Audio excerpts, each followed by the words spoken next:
United Nations में हिंदी में भाषण देने वाले भारत के पहले विदेश मंत्री भाषी क्षेत्र से हैं, मगर प्रधानमंत्री नरेंद्र मोदी जी गैर हिंदी भाषी क्षेत्र गुजराती भाषा से आते हैं। Hindi is very close to Sanskrit and which is the mother of all the languages. Guyana, Ghana, Fiji सबके यहां पे लोग हैं। रामचरितमानस का वहां पर बीच उपस्थित हैं उज्बेकिस्तान के राजदूत महामहिम श्री सरदार रुस्तम बेव जी। हम सबके बीच हमारे विशिष्ट वक्ता के रूप में उपस्थित हैं आदरणीय श्री सुधांशु त्रिवेदी जी।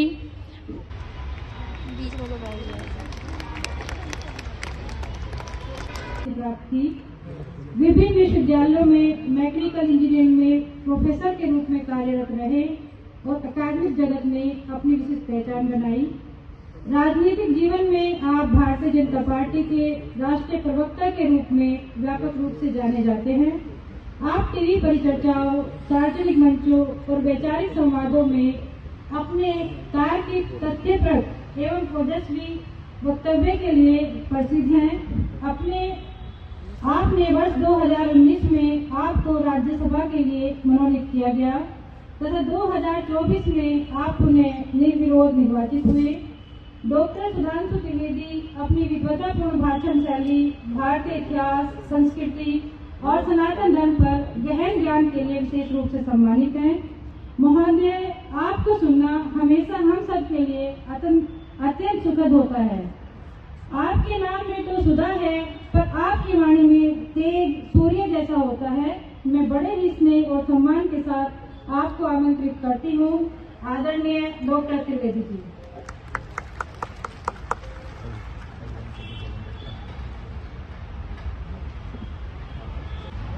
यहां मंच पर विराजमान भारतीय राजनीति के सर्वाधिक विद्वान और ज्ञानी राजनेताओं में से एक, जिनको बाल्यकाल से सुनते हुए हमने बहुत कुछ चीजें सीखने का अवसर मिला, ऐसे परम आदरणीय डॉक्टर मुरली मनोहर जोशी जी।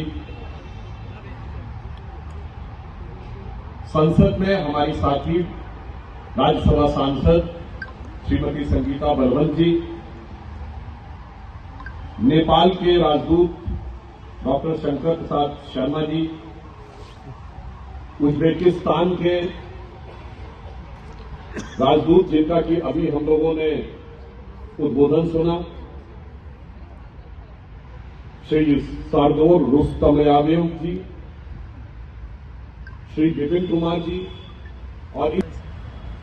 और यहां पर उपस्थित सभी भिन्न भिन्न देशों के राजदूत और इस परिसर में उपस्थित सभी सम्मानित बहनों और भाइयों, देखिए, हम सब नेपाल के दूतावास में हैं एकत्र, जो भगवान पशुपतिनाथ की पावन भूमि के लिए है कि ये विश्व के पटल पर किस रूप में उभर रही है। तो मैं कहना चाहता हूं कि एक दृष्टि से हिंदी विश्व के पटल पर बहुत प्रभावी ढंग से उपस्थित हो चुकी है। आज दुनिया में हॉलीवुड के बाद सबसे बड़ी अगर फिल्म इंडस्ट्री है तो वो बॉलीवुड है। यानी भाषाई दृष्टि से कह सकते हैं कि after the English cinema, the biggest cinema industry in the entire world is Hindi industry, Hindi cinema industry.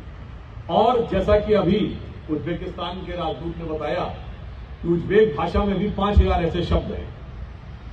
तो जो हिंदी की व्यापकता है वो किस रूप से विश्व में आगे बढ़ रही है, ये कोई आज की अनायास किया हुआ कार्य नहीं। जैसा अभी डॉक्टर अश्विनी जी ने बताया, डॉक्टर मुरली मनोहर जोशी जी ने, जब वो मानव संसाधन विकास मंत्री थे, विज्ञान से लेकर वैसे विदेश मंत्री थे, श्री अटल बिहारी वाजपेयी जी यूनाइटेड नेशंस में हिंदी में भाषण देने वाले भारत के पहले विदेश मंत्री थे। फिर प्रधानमंत्री के रूप में अटल जी यूएन में हिंदी बोलने वाले पहले प्रधानमंत्री बने। और अब हमारे प्रधानमंत्री श्री नरेंद्र मोदी जी तो विदेश में जहां भी जाते हैं हिंदी ही बोलते हैं। यहां तक कि उन्होंने वर्ल्ड इकोनॉमिक फोरम डावोस में भी हिंदी में भाषण देकर यह दिखाया कि भारत और जो हमारी भाषाई अस्मिता है उस पर उनका आग्रह। और देखिए, मैं ये कहना चाहूंगा कि प्रधानमंत्री मोदी जी के लिए यह और भी अधिक उल्लेखनीय बात इसलिए हो जाती है कि अटल जी हिंदी भाषी क्षेत्र से थे, डॉक्टर मुरली मनोहर जोशी जी हिंदी भाषी क्षेत्र से हैं, मगर प्रधानमंत्री नरेंद्र मोदी जी गैर हिंदी भाषी क्षेत्र गुजराती भाषा से आते हैं और इसके बावजूद हिंदी को स्थापित करने में महत्वपूर्ण भूमिका निभाई। सुषमा स्वराज जी जब विदेश मंत्री थी तो यूएन की ब्रीफिंग और ट्विटर हैंडल्स में हिंदी पहली बार आनी प्रारंभ हुई।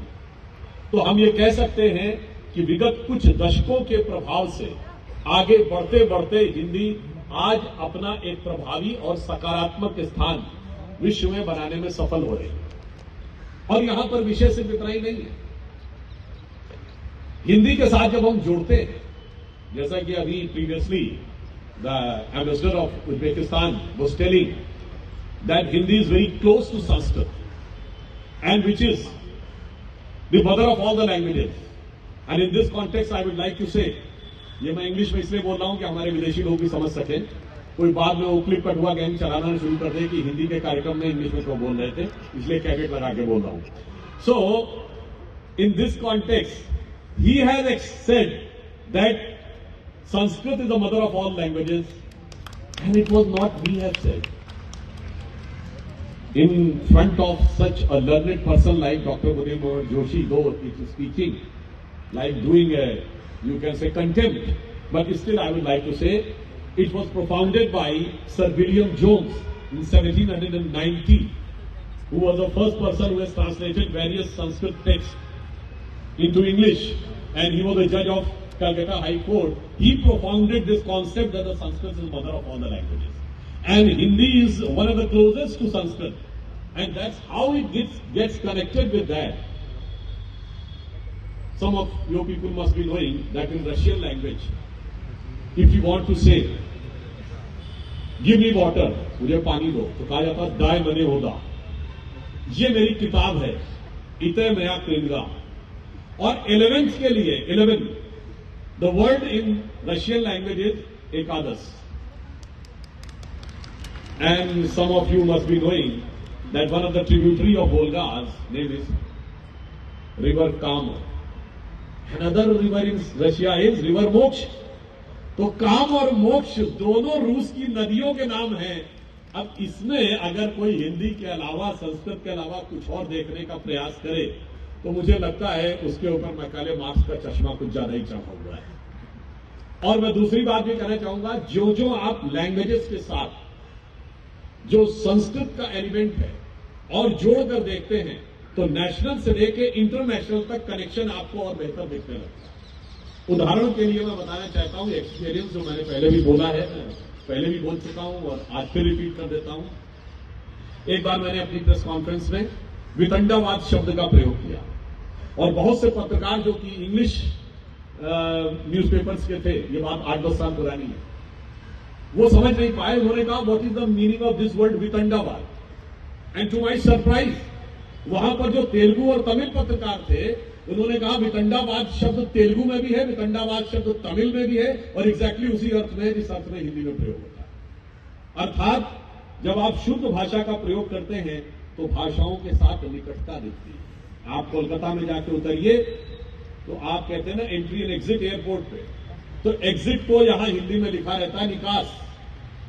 कोलकाता में जाके देखिए तो बंगाली भाषा में लिखा रहता है बहिर्गमन। बहिर्गमन is a much better Hindi than निकास। जब आप मुंबई में जाके उतरते हैं, अब मतलब पूर्व से पश्चिम में चले जाइए तो कहता है छत्रपति शिवाजी अंतर्राष्ट्रीय विमानतल, और यहां कहते हैं इंदिरा गांधी अंतर्राष्ट्रीय हवाई अड्डा। मुझे लगता है अड्डा से, हवाई अड्डा से कहीं बेहतर हिंदी है विमानतल। तो इसलिए मैं कहना चाहता हूं भारतीय भाषाओं से भी आप उतने ही अच्छे ढंग से जोड़ते हैं। अब कन्नड़ भाषा में समावेश शब्द कहते हैं मीटिंग को, बैठक से कहीं बेहतर है समावेश, और वो सम्मेलन से मिलता जुलता भी है। उसी प्रकार विदेशी भाषाओं से भी कैसा संबंध होता है। सर्वाधिक संस्कृत से प्रिजर्व भाषा लिथुएनियन है। अब अगर उसमें आप देखें तो स्मोक के लिए क्या शब्द है, धूमस। और अगर कोई भी देखे तो हिंदी और संस्कृत में धूम्र शब्द आता है, बड़ी आसानी के साथ धूमस के साथ यूज हो सकता है। फायर के लिए the word in Lithuanian language is अग्नि, वो यूजीएनआई लिखते हैं, उग्नि बोलते हैं। और अगर आप देखें तो अग्नि और उग्नि में बहुत आपको निकटता दिखाई पड़ेगी। और दूसरे ढंग से देखें तो मैं एक और चीज आपसे कहना चाहूंगा, इंग्लिश में वर्ड अर्थ प्रयोग होता है। अब ये मैं दावा नहीं कर रहा हूं, मगर मैं एक फूड फॉर थॉट दे रहा हूं। If anybody is having an any alternative idea he can put fourth. हमारे हिंदी में और संस्कृत में जो अर्थ शब्द है उसका अर्थ अर्थशास्त्र नहीं है, इकोनॉमिक्स नहीं है। अर्थशास्त्र जो लिखा गया, this is all the activities related to the human administration. Arthashastra में सब कुछ है। और अर्थ का जो वैदिक वाङ्मय में अर्थ है, it is that part of land which is inhabited bye humans. यानी वो हिस्सा जहां मनुष्य रहते हैं वो अर्थ है। इसलिए अर्थ मनुष्य से जुड़े सारे क्रियाकलापों से जुड़ी हुई विद्या अर्थशास्त्र है। And if I say Earth is the only planet in our solar system which is inhabited by man, there can be a possibility the Earth of English is having some connection with the Earth of Sanskrit, which says that part of land which is inhabited by man. अब दूसरी बात भी आप समझिए, हम our शब्द का प्रयोग करते हैं। आवर शब्द भी कहां से आता है? प्राचीन वैदिक ज्योतिष में होरा शब्द आता है। दिन की 24 होरा है, 12 होरा दिन की, 12 होरा रात्र की। और ये आवर शब्द होरा से ही अपभ्रंश होकर बना है। अन्यथा if somebody is having any objection he can tell कि 24 ही घंटे क्यों होते भाई? If there is a rational there has to be 20, 10, 30, 25 भी समझ में आ सकता था। व्हाई 24? बिकॉज होरा 24 ही होते थे, 12 दिन के, 12 रात के, इसलिए होता। अब मैं लास्ट में कहना चाहूंगा, लैंग्वेजेस को किस ढंग से डिस्टॉर्ट करने की बात होती है। हिंदी वर्ड हिंदुस्तान से आता है और यह माना जाता है कि इसकी उत्पत्ति कहां से हुई। Persians uses to use the word हा इंस्टेड ऑफ सा, यह बताया जाता है। तो सिंधु से उन्होंने हिंदू बनाया और सिंधु के इस पार रहने वाले लोगों को हिंदू कहा और उनकी लैंग्वेजेस को हिंदी कहा।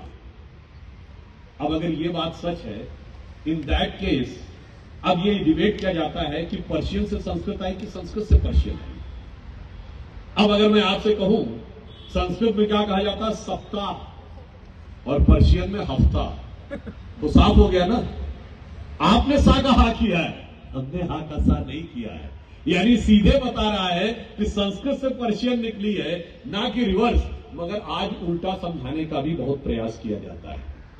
तो मेरा मानना यह है कि भाषाओं के मध्य एक सौहार्द, सामंजस्य और सकारात्मकता देखनी चाहिए। और मैं अधिक समय न लेते हुए यह भी बताना चाहूंगा कि हर लैंग्वेज की एक कैपेबिलिटी भी होती है। Every language is having a capability and every language is having a message, every language is having a culture.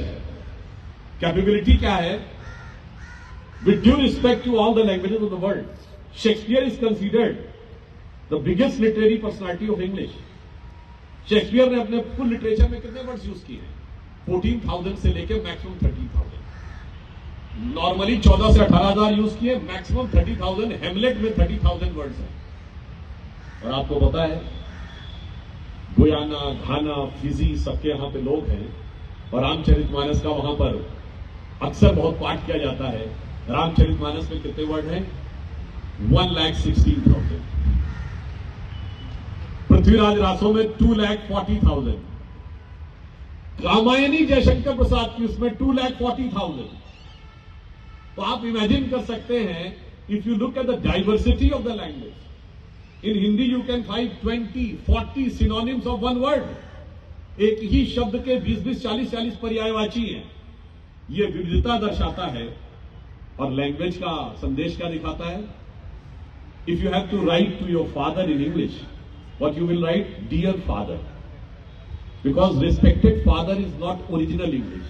Respected father is a transformation of English in India, because in our culture you do not write to your mother and father as dear mother or dear father.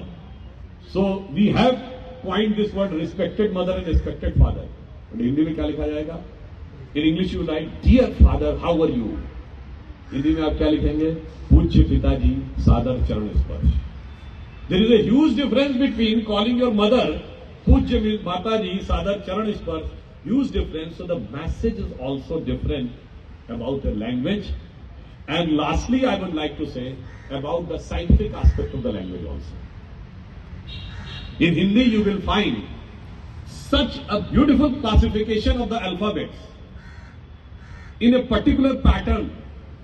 जैसे एक category में जो दांत से बोलने जाने वाले होंगे वो क्या कहलाएंगे? दंतव्य, त थ द ध न। और वैसे एक और बात समझिए, ये डेंटिस्ट शब्द भी दंत से ही आया है, जो इंग्लिश में होता है। फिर एक ही प्रकार के शब्द प फ ब भ म, इनको क्या कहेंगे? ओष्ठव्य। फिर ट ठ ड ढ ण, तालव्य। You will not find anywhere such a scientific expression of the phonetics. तो मुझे ये लगता है कि इन सारी बातों को सीखना चाहिए, समझना चाहिए। संपूर्ण विश्व को हमें अपने साथ जोड़ने का प्रयास करना चाहिए। और जब हम नेपाल में खड़े हैं, नेपाल के एम्बेसी में, तो नेपाल में भी बहुत से ऐसे साहित्यकार हुए हैं जिन्होंने हिंदी को समृद्ध करने में बहुत महत्वपूर्ण भूमिका निभाई है। चाहे वो भानुभक्त आचार्य जी हो, लक्ष्मी प्रसाद देवकोटा जी हो, मोतीराम भट्ट जी हो, लोकनाथ पौंडवाल जी हो, पारिजात जी हो, या आधुनिक बाद के वर्षों में चाहे मणिकांत उपाध्याय जी हो, मंगल प्रसाद उपाध्याय जी हो, मथुरा दत्त पांडे जी हो, इन सब ने योगदान दिया। और जो हमारे एम्बेसडर साहब राजदूत महोदय बैठे हैं, निश्चित रूप से मेरा मानना है कि यह भी ध्यान रखना चाहिए लास्ट में कि अपनी भाषा में पढ़े बगैर न ज्ञान प्राप्त होता है और न मन का भ्रम दूर होता है। जिसे कहते हैं निज भाषा उन्नति है, सब उन्नति को मूल, और बिन निज भाषा ज्ञान के मिटे नहीं को सूल। परंतु उसी के साथ भाषा वो भी रहनी चाहिए जो अच्छे संस्कार दे, अच्छी प्रेरणा दे, संपूर्ण देश और विदेश के साथ हमको जोड़े, जिसमें कि हिंदी भाषा महत्वपूर्ण काम करती है। और एक और अच्छी बात हुई है, अभी मैंने सुना है कि रशियन एम्बेसी ने हिंदी में प्रेस रिलीज जारी करना शुरू किया है सितंबर 2025 से। और मजे की बात जानते क्या है? उन्होंने प्रेस रिलीज शुरू करते हुए कहा, और आज से हम हिंदी में प्रेस विज्ञप्ति का श्री गणेश करते हैं। तो मुझे लगता है कि ये सब बातें एक अद्भुत अच्छा संयोग बनाती हैं। तो मैं ये कह के अपना निवेदन समाप्त करता हूं कि आज भारत विश्व में उभर रहा है, और भारत का उभार किसी को दबाने के लिए नहीं है। भारत का उभार विश्व को एक नई दिशा, नया संकेत देने के लिए है। और आज दुनिया में एक अलग प्रकार का संघर्ष दिखता हुआ दिखाई पड़ रहा है। उस संघर्ष में जब जब विश्व के इतिहास में ये संघर्ष के काले दौर आए, तब तब उसको नई दिशा दी है। तो हमेशा भारत ने दी। तो जहां से प्रारंभ किया वहीं समाप्त करता हूं कि सोमनाथ का स्वाभिमान पर्व है, अनेक बार टूटा, अनेक बार बना। और जब जब बर्बर आक्रमणों ने उसे ध्वस्त किया, भारत ने एक नई ज्योति जगाकर उसका मार्ग प्रदर्शन किया। जो श्रद्धेय अटल जी की कविता की एक पंक्ति है, इसीलिए दुनिया में सारे देश मिट गए, खत्म हो गए, इतिहास की किताबों में सीमित हो गए, हम एकमात्र जीवंत सभ्यता हैं। तो जो उनकी कविता की एक पंक्ति है कि दुनिया का इतिहास पूछता, रोम कहा, यूनान कहा, घर घर में शुभ अग्नि जगाता वो उन्नत ईरान कहा है। दीप बुझे पश्चिमी जगत के, छाया जब बर्बर अंधियारा, तभी चीर कर तम की छाती चमका हिंदुस्तान। और इसलिए मैं सिर्फ ये कहना चाहूंगा, एक और बात अंत में कह दूं, हिंदी और समस्त भारतीय भाषा, और मैं उस भाषाओं के सौहार्द के कुल में नेपाली भाषा को भी इंक्लूड करता हूं। इनकी एक और खासियत है, ध्वन्यात्मकता है। ज्यादातर साहित्य छंद में लिखा गया, इसीलिए हिंदी फिल्मों में गाने ज्यादा होते हैं अंग्रेजी फिल्मों के मुकाबले। इसीलिए हिंदी फिल्मों की सॉन्ग इंडस्ट्री इंग्लिश से आगे है। तो इसलिए अब एक नए स्वर के साथ, नए छंद के साथ, नई लय के साथ हम भारत में आगे बढ़े। और प्रधानमंत्री जी ने जो कहा है, विकसित भारत का स्वप्न साकार हो, संपूर्ण विश्व के मित्र के रूप में भारत उभरे, और इस विश्व में जो आपस में क्लैश दिखाई पड़ रही है, उसमें कोहेरेंस अर्थात संघर्ष में समन्वय का मार्ग प्रशस्त हो। भाषाओं के द्वारा कोई विवाद न हो। और अंत में मैं ये भी कह दूं, वैसे विवाद के दिन गए, जो लड़ाने सोचते थे ना, अब तो AI टूल आ गया, सीधे ट्रांसलेट करता है। 2 से 3 साल के अंदर इतना हाई क्लास का ट्रांसलेशन आ जाएगा कि आप देखिए, प्रधानमंत्री ने काशी तमिल संगम में एक्सपेरिमेंटल बेसिस पे 5 मिनट तक उनका भाषण हिंदी का लाइव तमिल में ट्रांसलेट हुआ था। तो भाषाओं पे लड़ाने वालों के भी दिन लगने वाले हैं। तो मैं अंत में ये कहते हुए अपनी वाणी को विराम देता हूं कि हम एक ऐसे राष्ट्र हैं जिसको अगले 22 वर्षों में अमृत काल में विकसित भारत का लक्ष्य साकार करना है। और प्रधानमंत्री जी ने कहा कि 1000 वर्षों तक ये भारत का मार्ग प्रशस्त करेगा। तो 1000 वर्ष तक हमारी दृष्टि है, 25 वर्ष का प्लान है और 10,000 वर्ष से हमारी पुरानी प्रेरणा है। तो गौरवशाली था भूतकाल, पास्ट, गौरवशाली था भूत, भविष्य भी महान है अगर संभालें आप उसे जो वर्तमान। धन्यवाद।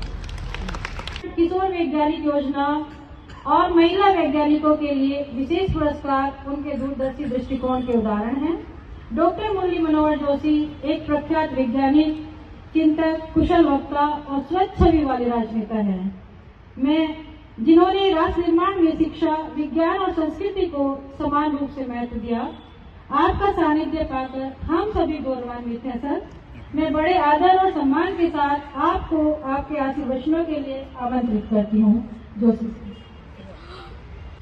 नेपाल राजदूतावास के प्रांगण में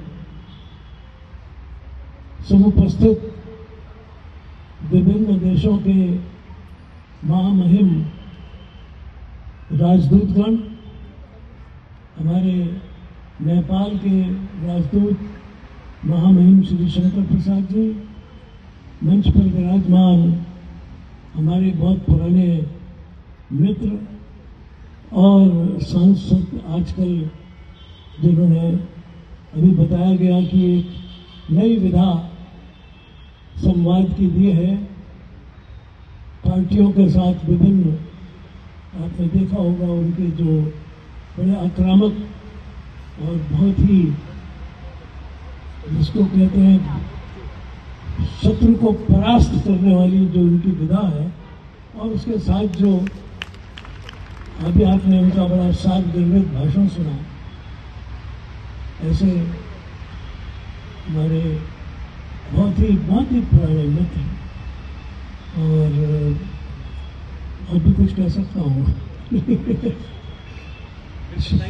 शिष्य तो आजकल गुरु हो गए, इसलिए वो मैं नहीं कहता हूँ।